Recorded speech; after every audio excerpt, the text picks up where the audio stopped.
Priyadarshini KSRTC സൗജന്യ യാത്രയ്ക്ക് ശേഷം സർക്കാർ പ്രിയദർശിനി പലിശരഹിത വായ്പാ പദ്ധതി കൂടെ കൊണ്ടുവരികയാണ്.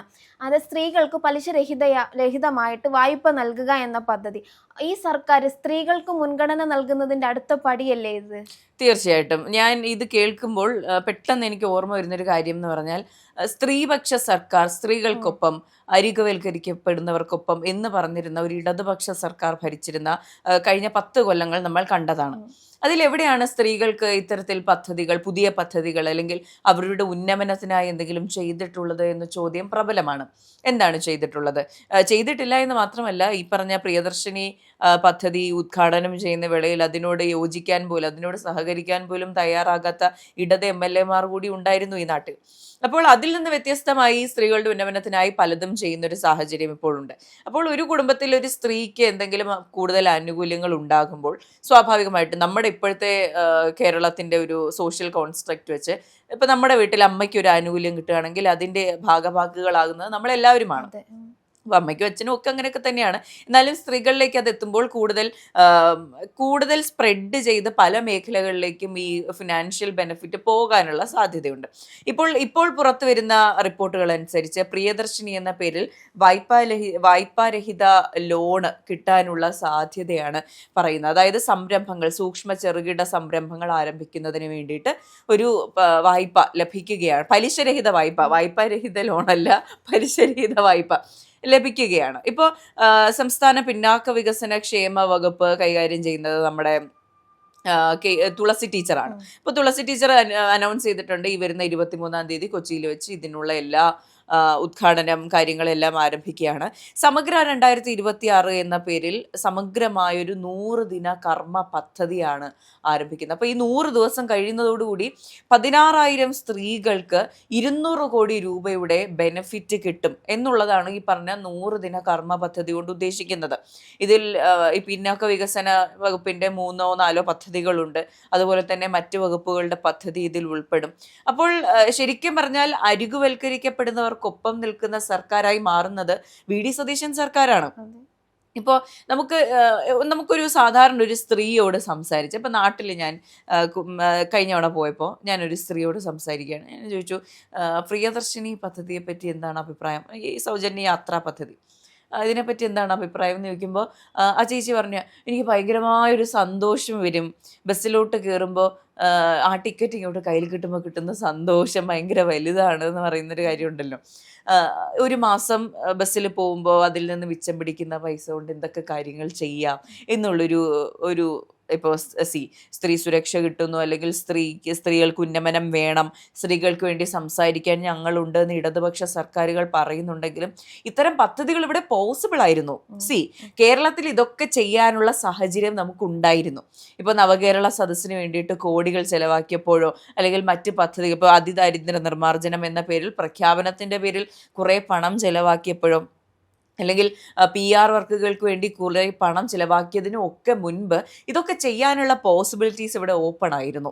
ഇപ്പോൾ പലിശരഹിത വായ്പ സ്ത്രീകൾക്ക് കൊടുക്കാൻ, അല്ലെങ്കിൽ പുരുഷന്മാർക്ക് കൊടുക്കാൻ, കുട്ടികൾക്ക് സൗജന്യ യാത്ര കൊടുക്കാൻ, സ്ത്രീകൾക്ക് സൗജന്യ യാത്ര കൊടുക്കാനുള്ളൊരു സ്പേസ് ഇവിടെ ഉണ്ടായിരുന്നു. പക്ഷെ ഇത് ചെയ്തിട്ടില്ല എന്നുള്ള സത്യമാണ് നമ്മൾ മനസ്സിലാക്കേണ്ടത്. പുതിയൊരു സർക്കാരും ഇത് ചെയ്യാൻ സാധിക്കുന്നുണ്ടെങ്കിൽ, ഇപ്പോൾ കഴിഞ്ഞ ദിവസത്തെ റിപ്പോർട്ട് അനുസരിച്ച് കേരളത്തിൻ്റെ ആകെ വരുമാനത്തിൽ കഴിഞ്ഞ വർഷത്തെ അപേക്ഷിച്ച് നോക്കുകയാണെങ്കിൽ വർധനവുണ്ടായിട്ടുണ്ട്. ഖജനാവിലേക്ക് പണം വരുന്നുണ്ട്. അപ്പോഴും ഈ പറഞ്ഞ ഈ ജനത്തിന് എന്തിനാണ് ഫ്രീ ബീസ് കൊടുത്തത് എന്ന് ചോദിക്കുന്നവരോട് നമുക്ക് തിരിച്ചു പറയാവുന്ന ഒരു കാര്യമാണ്, നമ്മുടെ ഖജനാവിലേക്ക് പണം വരുന്നുണ്ട്, അതുപോലെ തന്നെ നമ്മുടെ ആൾക്കാർക്ക് ബെനിഫിറ്റഡ് ആയിട്ടുള്ള കാര്യങ്ങൾ കിട്ടുന്നുണ്ട്.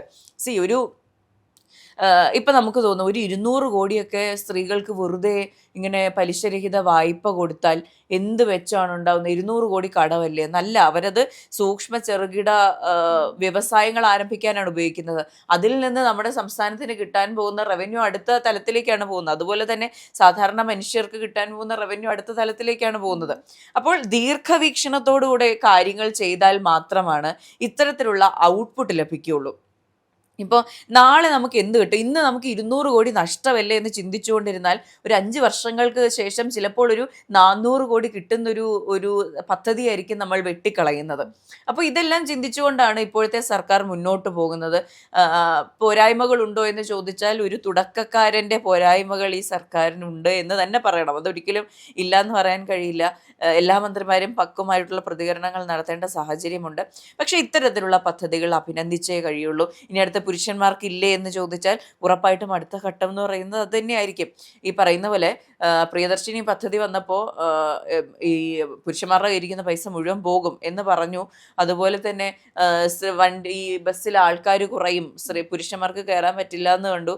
പക്ഷെ നമ്മൾ റിപ്പോർട്ടുകൾ കാണുകയാണ് കോഴിക്കോട് വരുമാനം കൂടുകയാണ് ചെയ്തത്. കാരണം ഇപ്പോൾ എൻ്റെ വീട്ടിൽ എൻ്റെ അമ്മ ബസ്സിൽ പോവുകയാണെങ്കിൽ അമ്മയുടെ കൂടെ ഞങ്ങളുടെ വീട്ടിലെ പിള്ളേർ ആരെങ്കിലും ഒക്കെ കയറും. ആൺപിള്ളേരോ അല്ലെങ്കിൽ മാമന്മാരോ അപ്പപ്പയോ ആരെങ്കിലും ഒക്കെ പോവുകയാണെങ്കിൽ ആ വരുമാനം അതിലേക്ക് വരികയാണ്.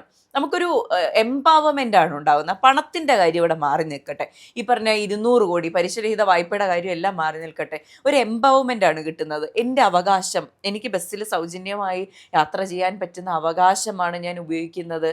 എന്നെ കേൾക്കാൻ ഇവിടെ ആൾക്കാരുണ്ട്, എൻ്റെ അവകാശങ്ങൾ, എനിക്ക് യാത്ര ചെയ്യണമെന്ന് ചിന്തിച്ച് അതിനുവേണ്ടി നടപടിയെടുക്കുന്ന ഒരു സർക്കാരുണ്ട് എന്നുള്ള തോന്നൽ പോലും ഈ പറഞ്ഞ എംപവർമെൻറ്റിൻ്റെ ഭാഗമാണ്.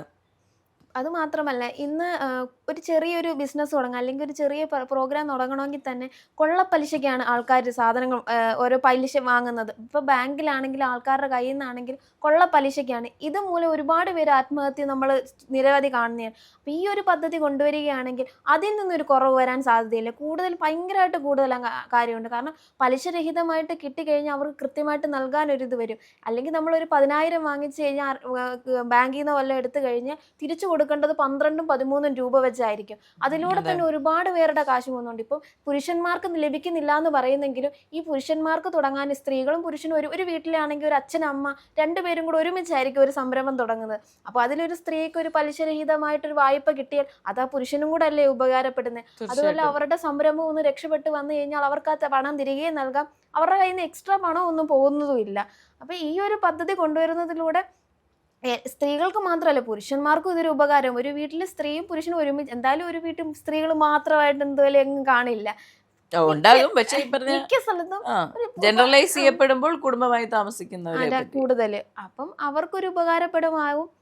അപ്പം ഈ പ്രിയദർശിനി ആണെങ്കിലും ഇപ്പൊ പ്രിയദർശിനി പദ്ധതി ആണെങ്കിലും എല്ലാം എൻ്റെ അഭിപ്രായത്തിൽ രണ്ടുപേർക്കും അതൊരു ഗുണം ചെയ്യുന്ന കാര്യങ്ങൾ തന്നെയാണ്. അതെ, തീർച്ചയായിട്ടും. ഈ പറഞ്ഞ നമ്മൾ ഈ പുറത്ത് നിന്ന് കൊള്ളപ്പലിശയ്ക്ക് പണം വാങ്ങുന്ന കാര്യം പറഞ്ഞല്ലോ, അതൊരു മൾട്ടിനാഷണൽ കമ്പനി തുടങ്ങാനോ കോടികളുടെ ആസ്തി ഉണ്ടാക്കുന്ന ഒരു ബിസിനസ് തുടങ്ങുന്ന കാര്യമോ അല്ല പറയുന്നത്. ഒരു 10 കോഴിയെ വാങ്ങി കോഴിമുട്ട ബിസിനസ് ചെയ്യാൻ വേണ്ടി സാധാരണ സ്ത്രീകൾ ഈ പറഞ്ഞ പലിശക്കാരൻ്റെ അടുത്ത് പോയി 5,000 രൂപയും 10,000 രൂപയും വലിയ പലിശയ്ക്ക് വാങ്ങുന്ന സാഹചര്യത്തെ പറ്റിയാണ് പറയുന്നത്.